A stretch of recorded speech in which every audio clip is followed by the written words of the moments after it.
Olá, tudo bem? Vamos para a nossa quarta dica. Na última aula nós falamos sobre a Antiguidade Oriental.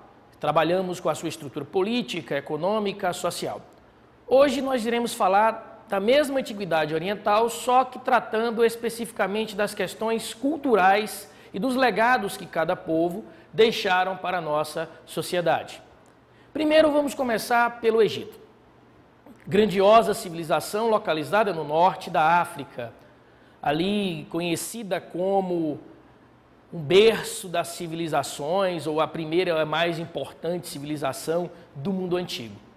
Na verdade, o Egito tem como sua principal fonte econômica o modo de produção asiático, como disse anteriormente, e mais do que isso, depende das águas do rio Nilo, sendo então uma civilização potâmica. Por ser uma civilização potâmica, a estrutura cultural tem muito a ver com a divindade, mas também com a questão econômica do próprio rio. Desta forma, o Egito ficou conhecido pelo desenvolvimento em diversas áreas do conhecimento, como, por exemplo, a matemática, a astronomia, ou aquilo que será a astronomia no futuro. Nós vamos ter o desenvolvimento da matemática, da medicina. Evidentemente que não da medicina como Hipócrates vai fazer na Grécia, mas uma medicina voltada para compreender os motivos que levaram à morte, através das necrópsias que eram feitas nos faraós e em todos os habitantes do mundo egípcio. Afinal de contas, o processo de mumificação era idêntico, porque afinal de contas acreditava-se que após a morte ressuscitaria-se aquele que estivesse mumificado e que tivesse condições de ir para o outro mundo. Nesta lógica se construíram gigantescas pirâmides de pedra, ficaram conhecidas como as pirâmides do Egito, que têm a função clássica de servir como morada para o faraó, para quando ele retornasse à vida, ele pudesse desfrutar de alguns confortos que lhe cabiam. Uma outra civilização bastante importante, que deixa importantes legados, é a Mesopotâmia, que está circunscrito no atual Iraque. Surgiu através dos rios Tigre e Eufrates. É também uma civilização potâmica. Contribuiu de diversas formas para a cultura ocidental, tendo, segundo especialistas, desenvolvido o primeiro sistema de escrita da história, a chamada escrita cuneiforme.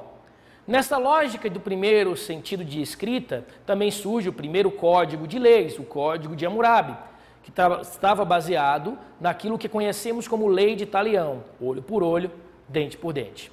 Na lógica ainda deste processo, nós vamos ter desenvolvimento em diversas áreas do conhecimento, repetindo-se a matemática no modelo sexagesimal. Nós vamos ter o advento da construção de gigantescas zigurates, que tinham duas funções clássicas. A primeira, armazenagem de alimentos. A outra, observação das estrelas, no processo de astronomia.